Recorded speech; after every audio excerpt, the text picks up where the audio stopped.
Hello, everyone, and welcome to another episode of the Financial Advisors Want to Know podcast. I'm Catherine Tindall, a CPA with Dominion. We're a specialty tax and accounting firm for the wealth management industry. And on today's episode, we have a very special guest, Stephanie Bogan. She is a leading practice expert, and she delivers deep expertise with her savvy, straight-talking style and insightful guidance on building, optimizing, and scaling advisory firms. She's got a long history of running a practice, successfully exiting, coming back to the industry, coaching.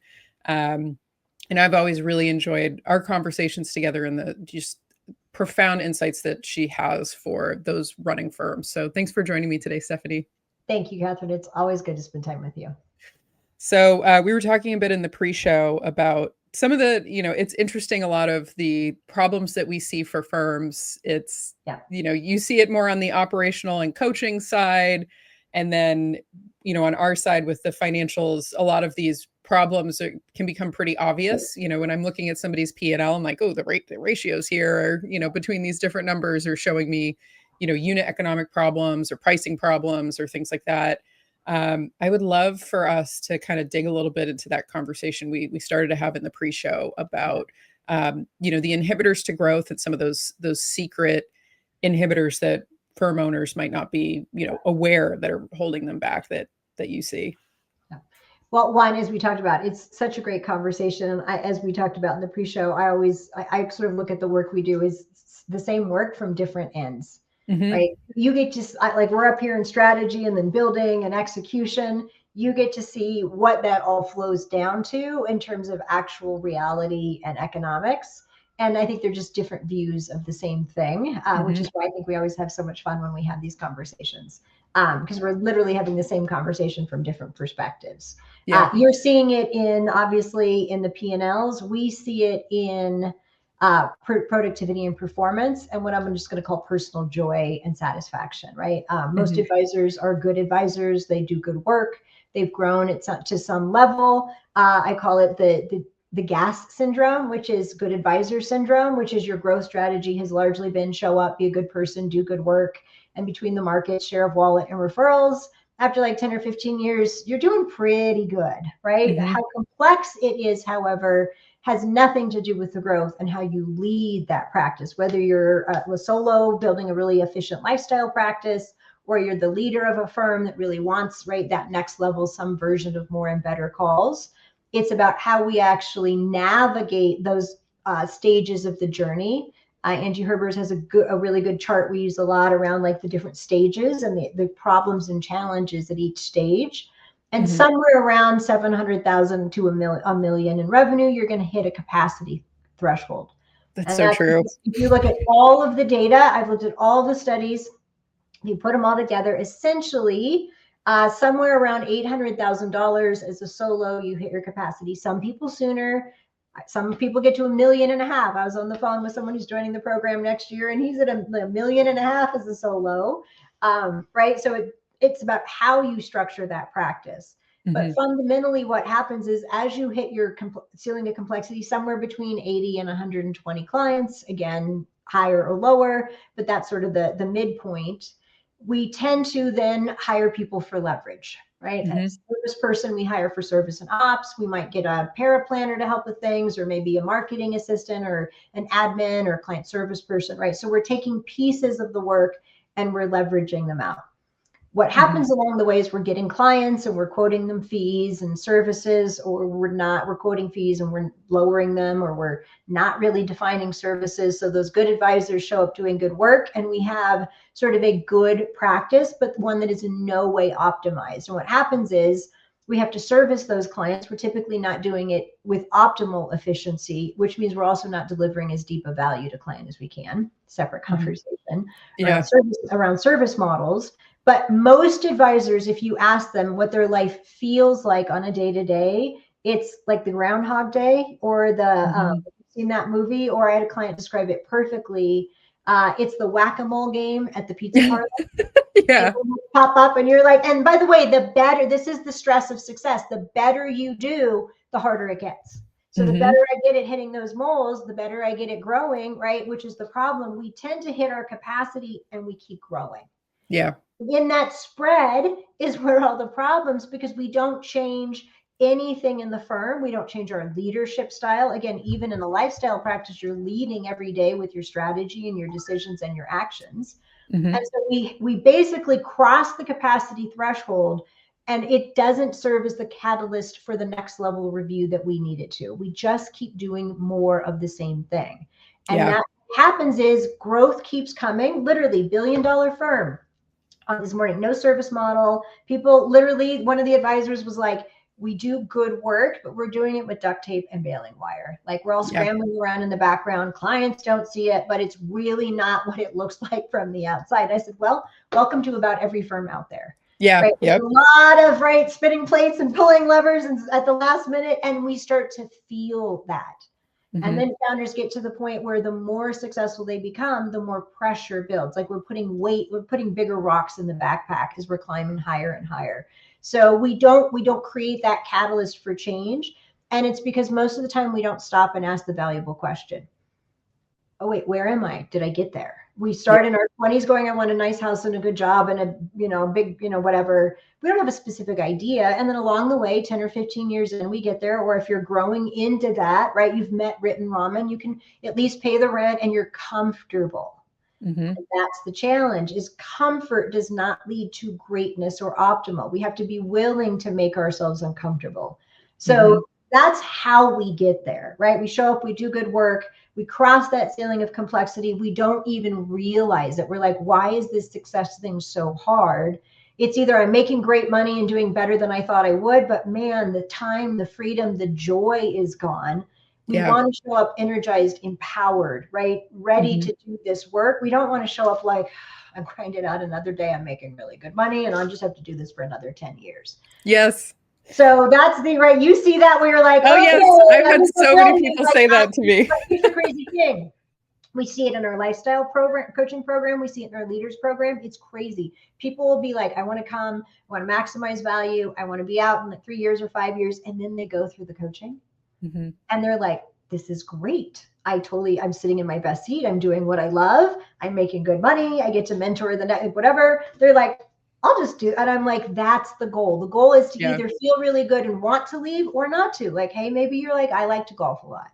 So that's the fun part, right? From our side of the bookend is that we get to literally reshape how that reality can play out over time. You get to see it on the bottom and then surface the issues that they're challenging.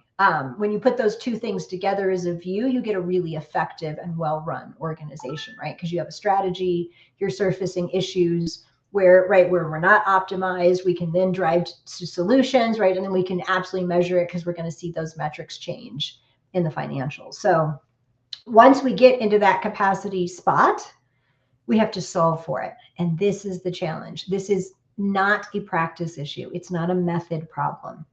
We don't know the methods, or we execute the wrong ones, which I'll talk about. But as a result of not having a clear path, we were talking about this with respect to succession planning or even M&A, like I'm going to sell at some point, but we don't know what to do to put that succession plan in place. So we tend to not do any things, right? We don't know how to build premium and value in our business. That's a new skill set. So we tend to just be like, I'm growing, it'll be fine.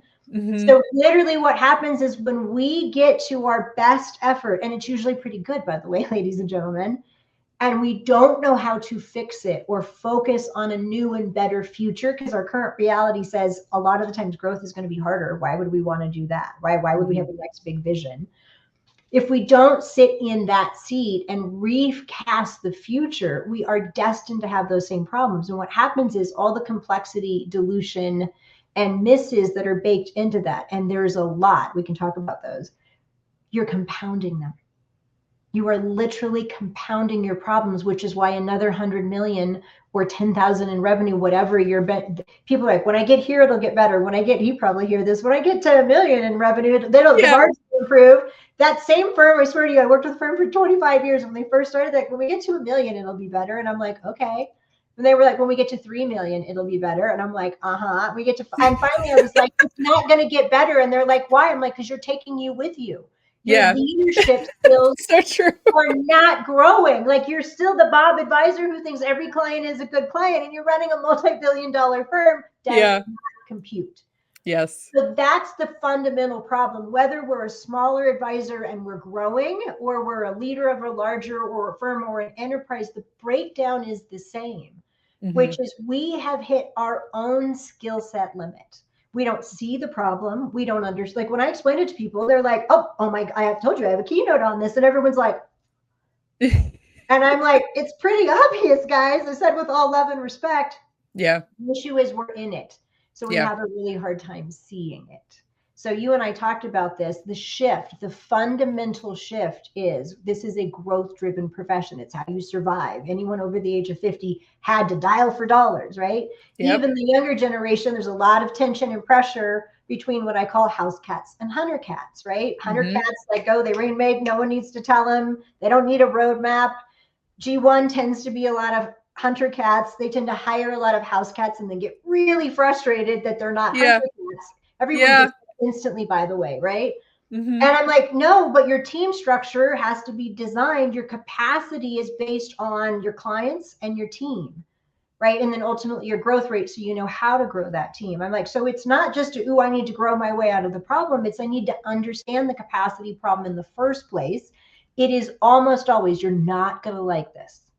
You will love it. Catherine, the listeners will not like this. Michael Kitsis and I talk about this in our coaching programs all the time. And he like hits everybody with the hard research and they're just like that, the speaker thing where it blows your hair back. Yeah.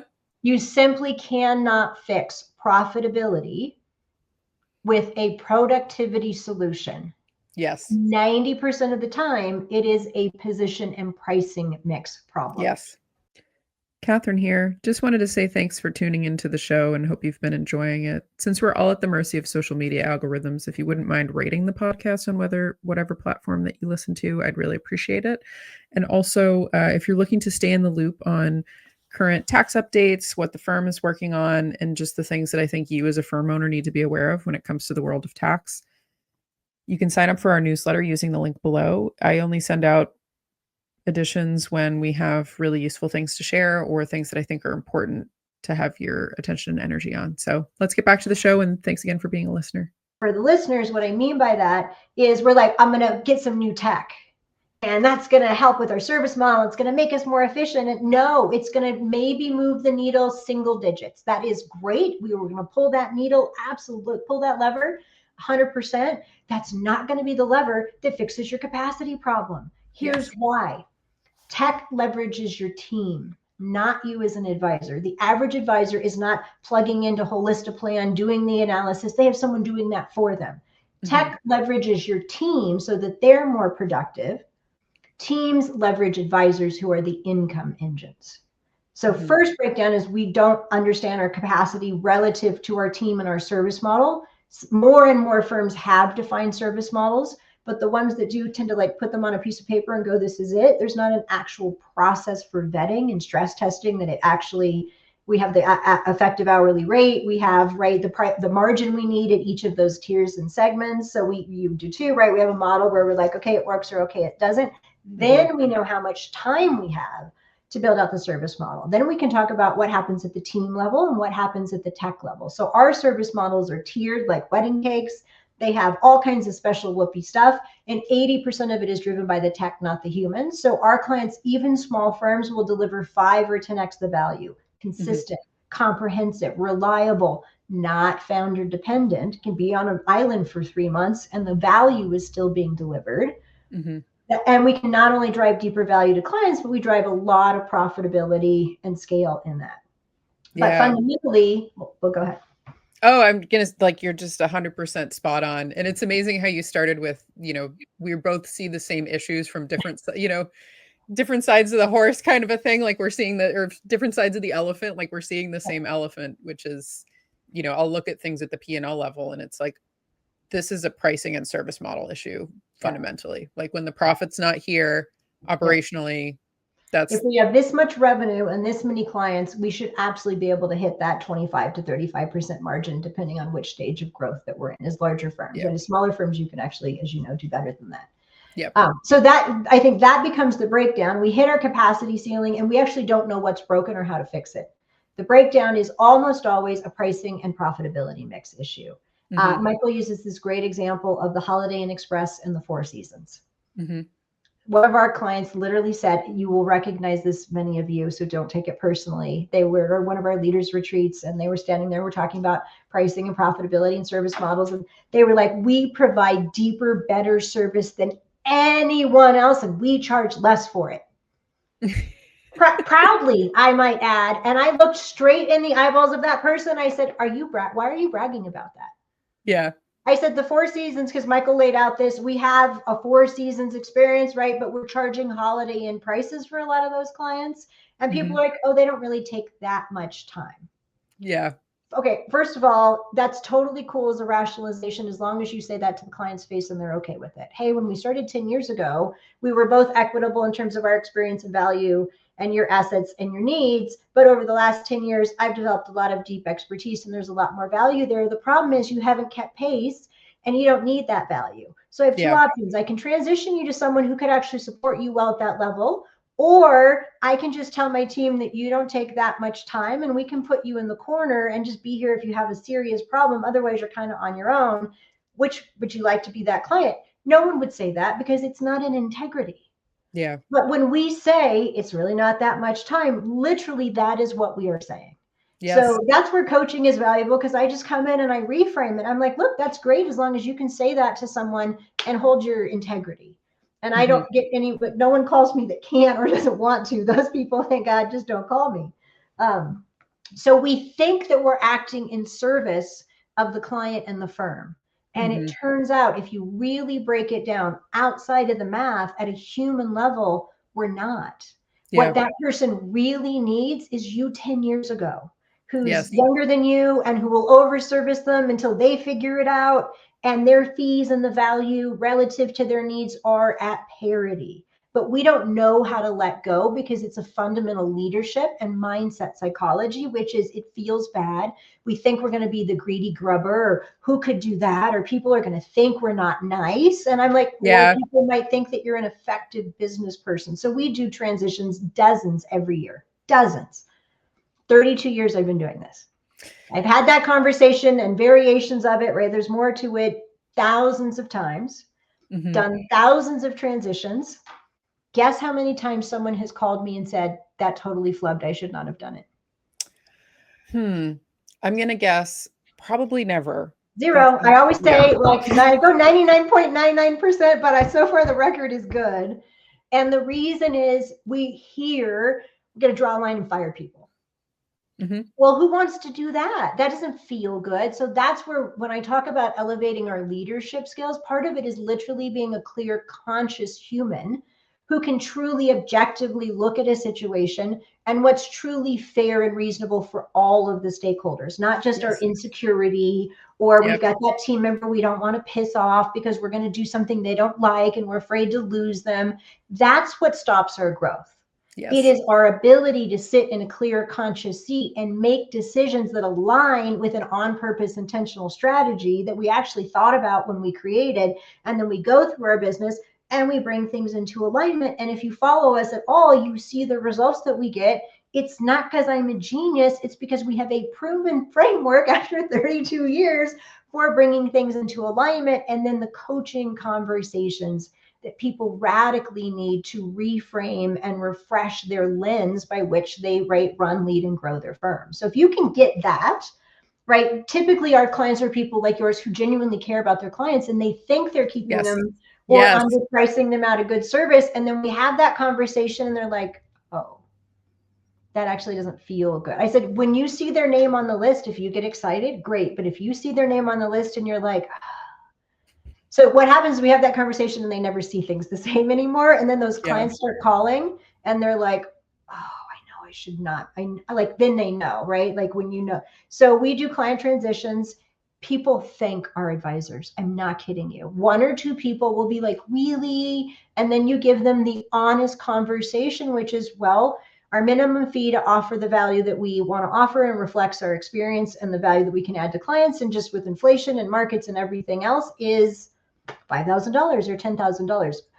We want to support you, and the best way we can do that is not charge you for things that you don't need, right? We're not going to feel good about that. And the truth is, in a year or two, you're not going to feel good about it either. So we just respect you enough to let you know that just where we are as a firm and our focus on our value has sort of disconnected. And we want to make sure that you are in a place where you get the care, support, and attention you need. We've got a great advisor. We found it, right? You can all find someone, even though you swear you can't, right? We do it all the time, right? If you're an LPL, they've got internal transitions, which are super, right? You've got options for the most part. There's no, I can't do it. There's maybe, I don't know how, and I'm afraid of it.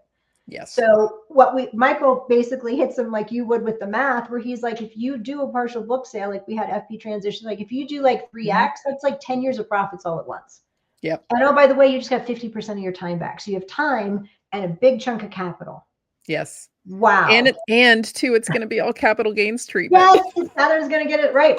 So literally one of our leaders this year, we went through that process, and she is the lover of people. And she's like, no. I call it the white knuckle. No. Yeah. And I said, you're going to do the first tranche. It's going to be really hard. And then after that, you're going to call me and be like, let's go. And she's like, no, I'm not. So she did it. She called me up. She's like, it's been a week. And she goes, I come in every day floating. Yes. Said, why? And she said, because the emails aren't there and the calls aren't there. She's like, all the gone, just gone. My team has time. She's like, I have my top 20 plan that you built with me. So I'm going to go build the service model so that it's world. She was like, I feel like I shed a skin. And I was like, because you did. Yeah. You shed misaligned clients, fees, revenue, and services. And the weight, the invisible weight of that in the practice is all the stuff between. We don't have a service model, so we're making it up as we go. We're providing 4-season service to our Holiday Inn clients, and we cherish that. But when you have teams, it's a breakdown, and here's why. I've got a team and they're running back and forth across the street. Ding, ding, ding. I need something at the Holiday Inn. Oh, wait, is that the Holiday Inn version? Or, I just give them the 4 Seasons version because I can't figure that. And then your team is running back and forth. You're doing a 529 plan over here and a business exit sale over here and a death claim over there. And you got to go figure out something you've never done before for that random client over there. And all that running back and forth and a lack of clarity, standards, right? Something that your team can do really well consistently without you never gets time to take shape. Yes. We're putting our finger in the dam all the time. We're like, oh my God, if I had a little time, I could. So what happens is when we get really clear and conscious about what is really in service to the business and the client, and the question we forget to ask, what's it at the cost of? Hey, you can keep those small clients, you can. It's going to cost you 30 days off. It's going to cost you joy. It's going to cost you sitting in your best seat. It's going to cost you $300,000 a year. How does that work for you? Yeah. And then they're like, oh, that doesn't feel good. I'm like, well, door number 1 and door number 2 both have some suck next to them. Let's be honest. They're both hard. But on the other side of door number 1, you get more perpetual hard. And on the other side of door number 2, you get love and income and freedom and joy and rainbows. Like, I choose hard in door number 2. Thank you very much. So, right, there's just, as you can see, like a few really well-intended conversations having gone through it where you just reframe. Yeah. Now we can have a conversation around pricing. Everyone in our leaders program group, except 2 exceptions, because that was a whole different ball game, more than covered the cost of their tuition. One of them covered it for 5 years, a couple of them. They didn't go do any growth stuff. We literally right-sized the client base, fees, positions, which advisors should be supporting them, right? So you're either going to do fee transitions, service transitions, right? Stop giving stuff away for free is what that is code for. Like, this is a container. Here's what you get. You don't get these other things. If you want them, you can pay, like do that all the time. And then advisor transitions, either inside or outside the firm. I call them the 3 terrifying transitions, because if I told someone you have to do 3 things to improve your situation, those would be the first 3 things they told me they don't want to do. Yes. Don't touch the clients. I'm like, okay, so you basically have a Honda and you want a Ferrari, but you're not letting me touch the engine. Yep. And I'm like, well, I hope you like the Honda. Like, great, not my job to judge it, but my job is to say, here's the information you need to make good choices and to help you create a space to make them. If you're like, hey, I want to keep those small clients, we have strategies for that so that we can at least optimize that, right? And we look at teams and training, and great, people can cut their teeth, all the good stuff. So it's not that you have to transition all of your clients out to save yourself. It has to be one of the options you're willing to consider. And then just like you, we pencil out if we change teams, if I transition these to someone else, if I did a revenue share with a younger advisor, if I kept them, We model all that out. So we literally can Monte Carlo the client base now and into the future. So we now know that we have an engine that performs the way that we want. And then we can grow that engine without the stress and the pressure and the suffocation, because we've cleared the runway. We've optimized the client model in terms of fees and pricing and services. We call those your business positions. And then we've optimized your teams from a people perspective, because that's where the other piece breaks down, is we get busy and we go, let's hire somebody. Yes. Let's hire. And we tend to go hire a junior associate. That just tends to be like, I want someone new. They're going to cost me less. This is going to be great. And that can, and it can be great. It really can. But I get phone calls all the time from someone who's like, I hired this person and it's not better. And I'm like, why would you think it would get better? You hit your capacity threshold. You're out of time. You need leverage, and you hired someone green. So you're going to invest the next 3 to 5 years training them. So you basically invested 6 figures in a part-time job. Yes. And in 5 years, you'll have leverage. In 3, you might have leverage with those teeny tiny clients. If we just partial book sailed, we wouldn't have that problem. And then we could just hire a service advisor who could step right in and manage those clients. And instantly you get a lot more time for a little bit more money. So that's ahead. Like, don't everyone run out and do that. Like, there's a process we go through to determine, is it a paraplanner, an associate, a service, or a lead, which are the 4 tiers of advice leverage. And people hire in a vacuum. I'm busy, I want that person or that level. We open up the client base and the growth rate. I can look at a client base and be like, all right, the advisor, the founder is going to get the top 20, 50, 100. If we've got a junior, right, that's going to be here. And that leaves, like, you can map that to teams really quickly for the most part. And if you know the growth rate, then you know exactly how those teams are going to grow and evolve, at what benchmarks you need to hire the next, like, very easy to manage growth and staffing, which is one of the big breakdowns. If we take the time to map it on the front end. Who are the clients? What do we need to charge them at each tier to make it a profitable and equitable relationship so that growth doesn't suffocate our margins? And then what's the proper team structure to optimize for value to client, leverage to the advisors who are the income engine, right? And profit back to the firm. If you put those 2 things together, I promise you guys, in the course of 12 months, radically transform your practice. There's a lot of other very cool stuff that we do, but those 2 things around growth and capacity, most of our growth problems aren't growth problems. The average firm isn't actually growing net new assets, just a teeny bit. It's almost all market growth, which is not because people can't market or don't want to build those engines, because they don't have time. They're too busy serving their clients and managing their growing businesses and not really loving that part of it, wishing they could get back to sitting in their best seat, right? Things that are revenue creating, energy creating, and revenue producing. And what that means is when things aren't working, here's how you're all going to know. Harvard level stuff for free. It's not. It's going to be really simple, actually. I ask people 2 things. Is it working? Lots of my clients say, yeah, it's great. I'm successful. I make this money and I never thought I'd be, right? Or, hey, I just finally hit that $500,000 mark and I feel really good. The question is whether it's a successful but or a successful and. And here's how you can tell. You can tell by asking question number 2. Question number 1 is it working? Question number 2, which no one ever asks, talk to yourself about it, but you don't ask and answer it. Does it feel good?